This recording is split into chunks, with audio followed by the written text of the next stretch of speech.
বিগত কয়েকদিন ধরেই হাইকোর্টের বিচারপতি অমৃতা সিনহা ম্যামকে নিয়ে ষড়যন্ত্রের ফাঁদ পেতেছে রাজ্য সরকার, তৃণমূল কংগ্রেস এবং সিআইডি। এবার আর এক স্বনামধন্য বিচারপতি স্যার অভিজিৎ গঙ্গোপাধ্যায়কে নিয়েও ষড়যন্ত্রের ফাঁদ পাতল রাজ্য সরকার। কি হয়েছে চলুন বিস্তারিত জেনে নেওয়া যাক। মঙ্গলবার এবং বুধবার এজলাসে বসেননি বিচারপতি গঙ্গোপাধ্যায় স্যার। দুদিন পরে বৃহস্পতিবার সকালে কলকাতা হাইকোর্টের এজলাসে বসলেন।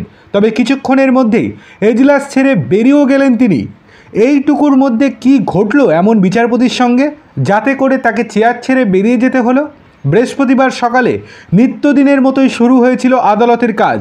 হাইকোর্টের 17 নম্বর কোর্টে 17 নম্বর এজলাসে বিচারপতি তার এজলাসে এসে বসেন ঠিক 11:33। তবে 24 মিনিট পরেই বেলা 11:57 নাগাদ তিনি উঠে যান।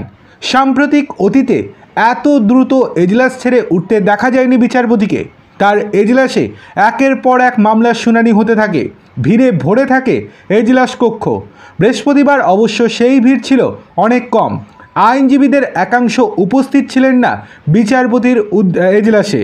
গত সোমবার বিচারপতির একটি নির্দেশ নিয়ে প্রতিবাদ জানিয়েছিল তৃণমূলের আইনজীবীদের একাংশ। বিচারপতি এক আইনজীবীকে তার আচরণের জন্য শেরিফের হাতে তুলে দিয়েছিলেন। পরে সেই নির্দেশ প্রত্যাহার করে নিলেও তৃণমূলের আইনজীবীদের একাংশ ক্ষোভ প্রকাশ করেন এবং বিচারপতির এজলাস বয়কট করবেন বলে জানান।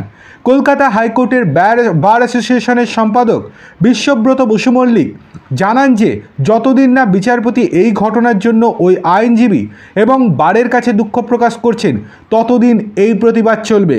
তবে বলে রাখা ভালো, যে সকল আইনজীবী বয়কট করছেন তার এজলাস, তারা সকলেই তৃণমূল সেলের আইনজীবী।